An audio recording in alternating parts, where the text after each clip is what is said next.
Comment on this from Nigel Farage. He is a Fox News contributor. It just happens to be in New York on this very day and had just been listening to this breaking news.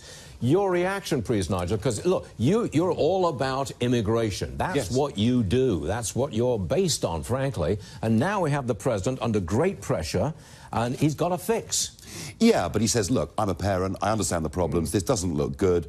He will say, we are not retreating one bit on being tough on illegal immigration coming into America, but we're just looking for a more humane solution. And I think with that, the criticism he's getting from his own side will cease. I reckon this is the smart thing to do. OK, now talk to me about Europe, because Angela Merkel, she's under great pressure. She could lose her job as Chancellor. She could. She's got 2 weeks to try and fix something. I mean, basically, Merkel has always wanted immigration and asylum policy to be determined at the Brussels European Union level. Increasingly, governments in Hungary, Italy and elsewhere are saying we want things done at a national level. There is a new rebel party in Germany called the AfD, the Alternative for Deutschland. They're near 20% of the polls. They're putting massive pressure on the Bavarian Conservatives, where they have elections coming up in October. And frankly, unless Merkel backs down completely on what she said 3 years ago, namely anyone can come, unless she backs down completely, she'll be gone before the end of the summer. What about a parallel with the United States? Because there's a rush coming to, it's there already, 50,000 arrests per month in the last 3 months, each month. There's a rush coming. What are we going to do? Immigration is reshaping politics all over the Western world. Brexit would not have happened without it. Salvini and the Five Star would not have succeeded in Italy without campaigning on this issue. Trump, to a very large extent, got a lot of people out there voting for him because he was going to be tough on dealing with legal and illegal immigration into America. I tell you what, those numbers coming to America are looking pretty worrying. He needs to build a wall. Yes, he does indeed, but that's going to take a little bit of time. I know. But the humanitarians are going to say, oh, you've got to let him in. You've got to let him in. It's the human thing. This is America, the United States of America. You've got to let him in. Do you know, in Europe, since 2014, 1,000 people have been killed or maimed by people claiming refugee status coming into Europe. If that's not a lesson for why you've got to be careful about who you let in, I don't know what is. Who wins politically? When you've got this crush at our southern border, you've got the debate, let them in or keep them out. Who wins politically on that? Do you think American sentiment is humanitarian, let them in, we'll take care of them? No, you don't? No, that's what the liberal media think. That's what most people sitting in Congress think. You go out into middle America, go into middle England for that matter, and you speak to people and they've had enough of weak immigration policies. They're concerned about their security, they're concerned about terrorism, and in Trump they've got a president that speaks for them. He must not weaken on immigration. If he does, he'll find turnout at the midterms from some of his base will not be as good as he needs. He's got to stay tough.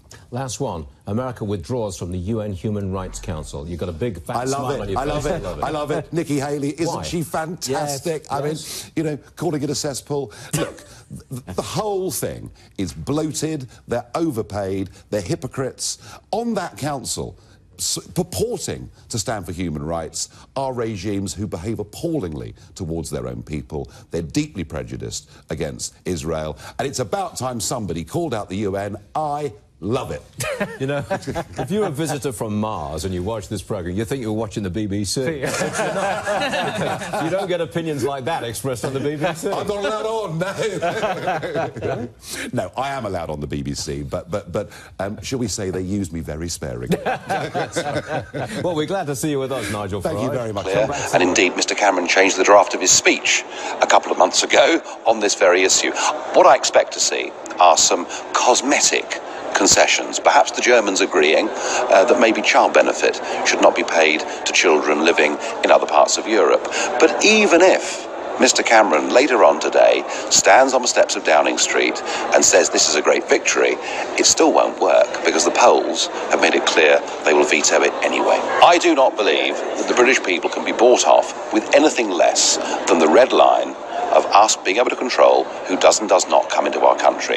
And unless the British Prime Minister can get a concession on the free movement of people, I do not believe in a referendum the British people would vote for us to remain members. I think that even the Germans and the European Central Bank are now beginning to realise that it's politically impossible for Greece to remain members of the euro. So they are preparing themselves for the first member to break away and comforting themselves that if it's Greece, that's fine. It'll just be Greece and nobody else. You only have to look at what is happening in Spain and in Italy, with very large protest movements, with now half of the voters in Italy voting for parties that want to leave the euro or want a fundamental renegotiation of their terms, to understand that the euro is doomed. And thank goodness we didn't listen to many in Westminster, and we didn't join. Well, joining me now is the UKIP leader, Nigel Farage. I mean, let me put it to you, this is all just a bit of pre-referendum negotiation. Mrs. Merkel just setting out her position.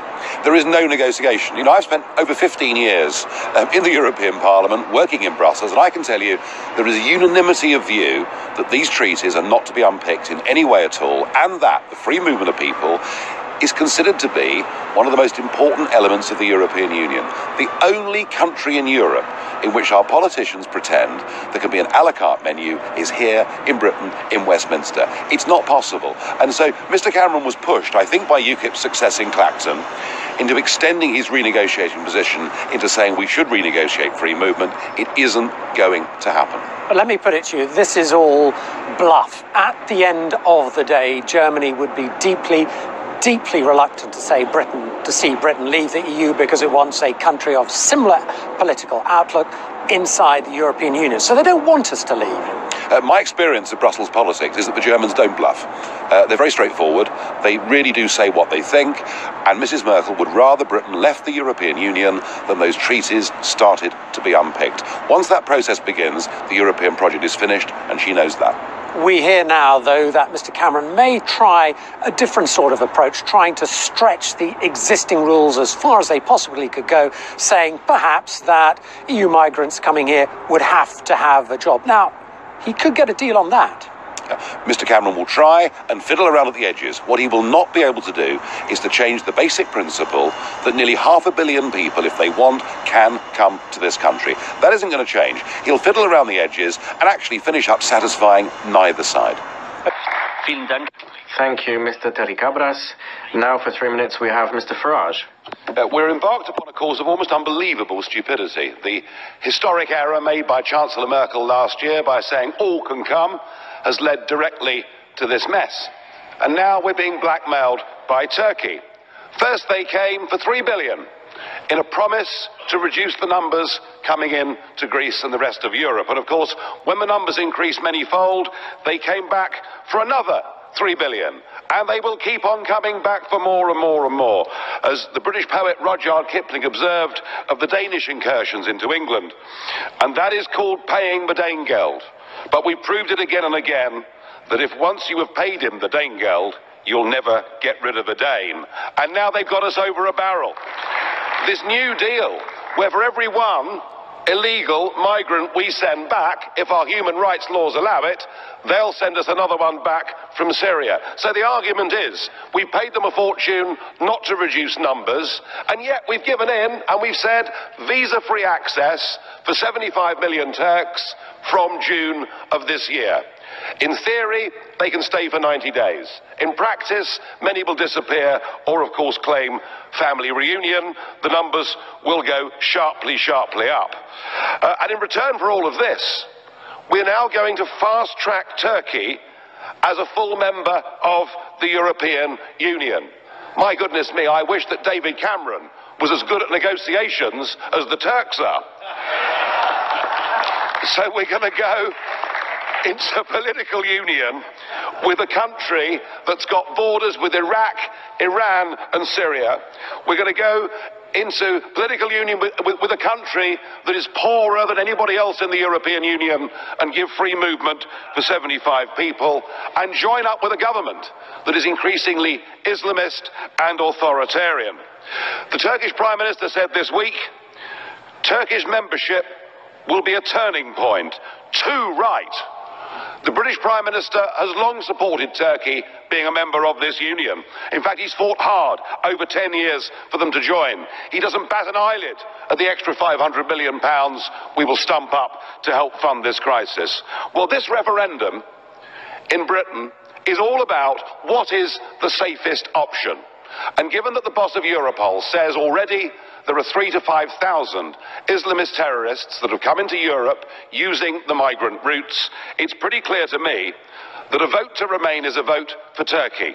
A vote to remain is a vote for massively increased immigration into Britain, and a vote to remain is a vote that makes Britain more vulnerable to terrorism. Safer to vote to leave and take back control of our borders. Thank you. Now, the German leader lost a crucial vote over the weekend. Her party is due to have the same fate next weekend. Similar populist rages are building in Portugal and Italy and France. And some are calling it a Donald Trumpian rage, that the world is going the way of let's protect our borders, something that has been a cornerstone of former UK Independence Party leader Nigel Farage, who joins us right now. Nigel, good to have you. Good to be here and welcome back. And thank you for your very kind note, Nigel. I appreciate that. Let me ask you about what's going on here, because there's something in the global well, not just in the United States, but you've astutely picked up on this trend years ago, whether people agree or disagree with you. But I think the Merkel pounding jeopardizes her very leadership, and for that matter, the German leadership of Europe. What's going on? Well, let's get a sense of context here. I mean, there's been opposition growing over the course of the last few years to the whole direction that global politics, global corporate politics, has been going in. And what Brexit has done is to give inspiration to absolutely everybody who believes in nation-state democracy, controlling their borders and putting the interests of their own people first. And I see, you know, a big parallel with what's happening in Germany with Brexit, but equally, you know, I was over a couple of weeks ago in Jacksonville, Mississippi. You know, I was at that Trump rally, and I met those people afterwards, and those people in Mississippi felt exactly the same as the people who voted for Brexit and the people who came out and gave Angela Merkel such a bloody nose at the weekend. You know, what we're asking for is portrayed by the international media elites and business elites and political elites as if we're bad people advocating something extreme and dangerous. We're not. We're asking for normality, and normal countries control their borders and look after their citizens. That does seem to be the trend, but it does invite the wrath of the United Nations, the human rights chief recently slamming you and Donald Trump for using what they've been calling ISIS-style propaganda. What do you make